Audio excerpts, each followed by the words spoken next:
Hello. I'm a day late on this one, Chief. It is actually Monday, December 2nd. I didn't film yesterday. We went to Grand Forks and it was snowing on the way home. The roads were bad and I was exhausted. So, I've got a lot. I have been doing a real fucking good job at trying to catch up with my New Yorkers. But first up, I've got some things to haul. First up, I have a zine that I pre-ordered a while ago, and that is World Beyond the Veil. This is works of transmasculine horror. This is a bunch of like comics and art and stories all following transmasculine horror, which sounds like a great fucking time to me. So I've got this, and then even as I'm working on finishing my New Yorkers, I got another fucking New Yorker. This one's for December 2nd. So I did, however, read 4 in the past week. So I'm like, I'm getting there. I just have so many to catch up on. So I have these to add to the book wall. What we're getting rid of, don't mind that big stack back there. First up, I have, surprise, surprise, a New Yorker. This is for August 26, 2024. Look at just how optimistic this is. Look at how optimistic this is. You don't need to be in the humanities to see the symbolism here. God, you were so optimistic, August New Yorker. So this one, let me see. All of them kind of blur together after you read 4 of them in a week. Sea change was kind of interesting. I didn't think it would be. That one was about like how the sea levels change over time, and the ways that people use to measure them, and how like when we say like something's like 4,000 feet above sea level, like that doesn't mean anything. Like it doesn't really mean anything. And I know it's fun because I live in a place that's literally like 1,500 feet of elevation. That's what we got. That's it. Like I low and flat. So it is interesting. We go to a place with higher elevation. The Infiltrators was interesting, talking about right-wing extremism. Cult in the Forest, that was about cult in the forest. On television about Kamala Harris. Again, we were very optimistic in this. It was okay. This one I gave 3 out of 5 stars, so it was kind of pretty middle of the road. Then I read wait. I do stuff with this. Hold up. That's right. What I'm gonna do? There they are. I read Prime Witness by Steve Martini. Steve Martini. Can I speak? It's after a school day, so like I've been talking a lot. This is my pajama shirt right now. Do not perceive me, but I need to wear it to school one day. So this is actually the second in like a series, but it is one of those like prosecutor crime thriller series, so I didn't feel like I need to read it in order. Maybe I should have, because there are some characters that I'm like, maybe I should know more about them. But this follows this man who, as a favor to a friend who he thought was going to be out of the hospital soon, this man decided to be a county prosecutor. Then the guy dies and he's stuck with it, and there's this serial killer happening, and Paul, our main character, thinks that maybe the guy that they have caught is a killer, but maybe there's another one too. And let me tell you, I did not see this twist coming one single goddamn bit. I honestly didn't. I didn't see it coming at all. I thought that the character who ended up being the killer was going to be like an annoyance more than anything, and then it actually happened. I was like, oh man.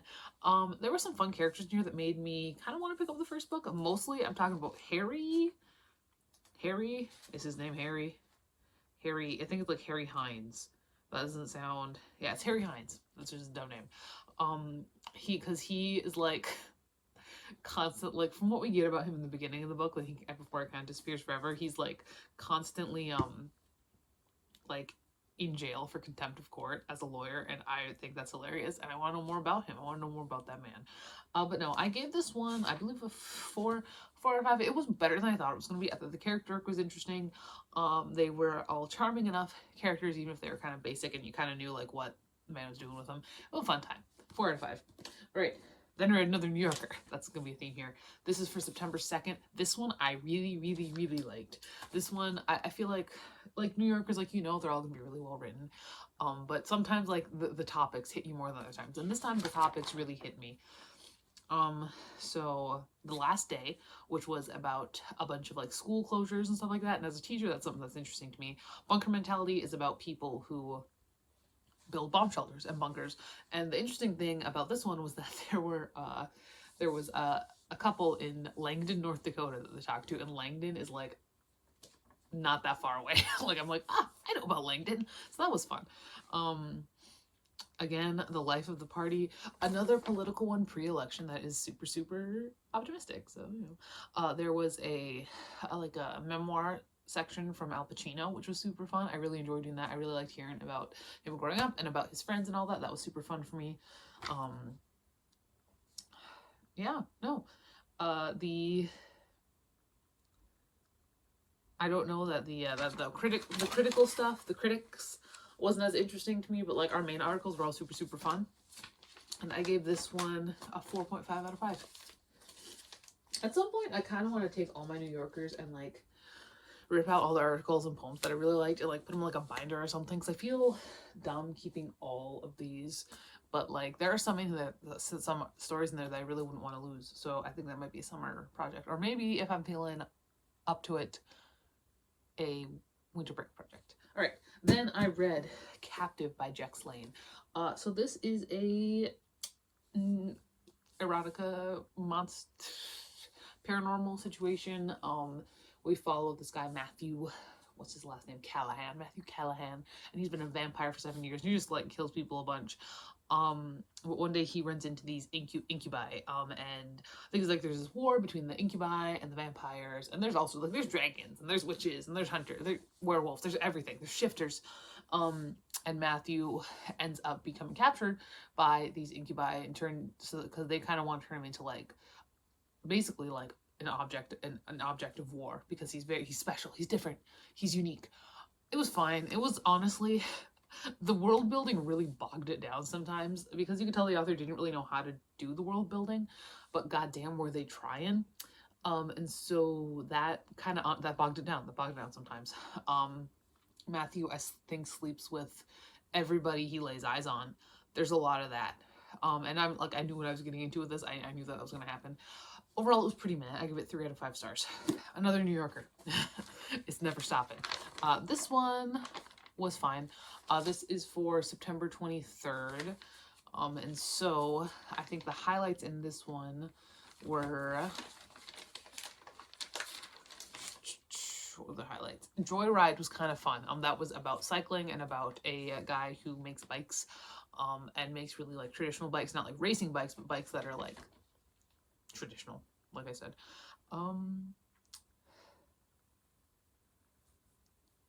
Sorry I'm Not Your Clown Today was a profile about Bowen Yang, which is interesting. That was about it. I think like I enjoyed them. I enjoyed it, and they were all like very very well written as always, but I give it 3.75 out of 5 stars. All right, and then I read Girl Mode by Magdalene Visaggio and Paulina Ganuccio. This is a graphic novel. It came out this year. I actually had it pre-ordered. It is about a young trans woman who is moving high schools, and she's moving from like somewhere on the East Coast to California. And she is just trying to figure out what it means to be a girl, figure out who her friends really are, figure out what it means to date guys. And honestly, a lot of this was deeply unrelatable. Not in the sense like I knew like I'm not a trans woman. I obviously like I know that that's not gonna be relatable. I don't always read things to relate to them. But whenever books are talking about a really strict definition of like gender, that really, I don't want to say bothers me, but it's just like I don't feel that. I don't see like I've never like, maybe because I was raised pretty much without gender roles, and so to me gender has never been important in any way whatsoever. I mean, like I do shop. I shop mostly in the men's section, and I guess I feel better in men's clothes than like super feminine clothes, but I don't equate that with me not being a woman. Like, yeah, like it's fine. And so I think the whole discussion around gender, and obviously as somebody who is cis, like it's okay. Like I realize that my opinion is not like the highest priority here as a cis woman. I don't I don't know that it's that important, you know? And I guess that is because, like, I'm just like, it's whatever, because I don't have to think about it. I don't have to deal with it. Um, but overall, I did give this, how many did I give this 2 out of 5 stars. There's a lot of other people have talked about how terribly everybody treats Mackenzie, our main character.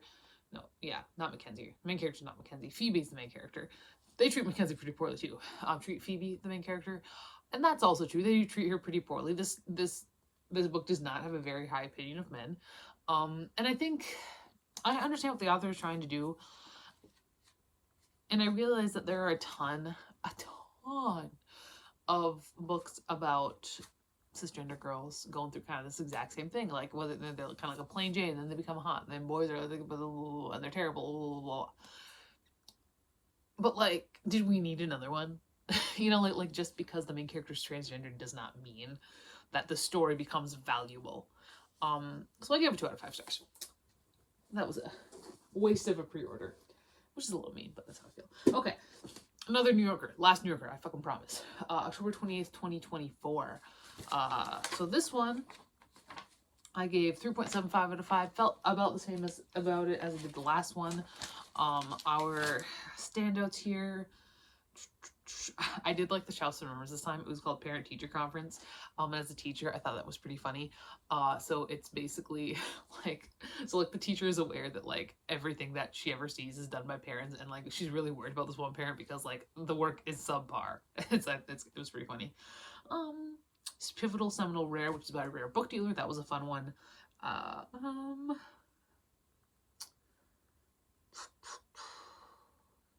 Oh, the On and Off the Menu, which is about dirty sodas from Utah, which I thought was pretty interesting. Pop music, when being in a band paid the bills, was also pretty fun.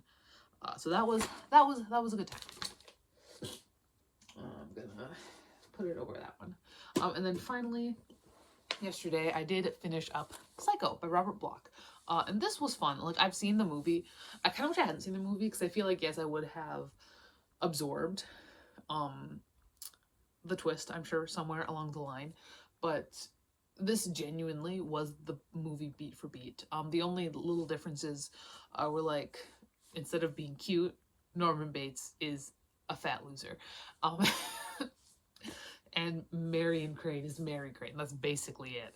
But I mean, there could be more. It's been a long time since I've seen the movie. But it was fun. I can definitely see where it is a kind of a classic in its own right. I thought it was interesting how much agency it gave the characters, how much personality it allowed them to have. A lot of older horror thriller novels just don't like their characters have any personality. And this one did. So that was fun. Mary was terrible. She was a terrible, terrible person. Very impulsive. Very fun. So that was fun. I gave it 4 out of 5 stars. That's how it is. So this is what I read, all this stuff. I do keep all my New Yorkers. Like I said, I do at some point, I am gonna like tear out what I really like and put it in a binder or something. So that all gets kept. Honestly, I think I'm gonna get rid of all of this. I don't need to keep any of it. Prime Witness, Captive, Girl Mode, Psycho. So yeah, I'm gonna get rid of Prime Witness. I'm getting rid of Captive. I'm getting rid of Girl Mode. And I am getting rid of Psycho. I also am getting rid of Psycho because it's kind of falling apart at the back there. And if I want a nice copy of Psycho, I'll get a nice copy of Psycho. But that is that. I will talk to you later. Goodbye.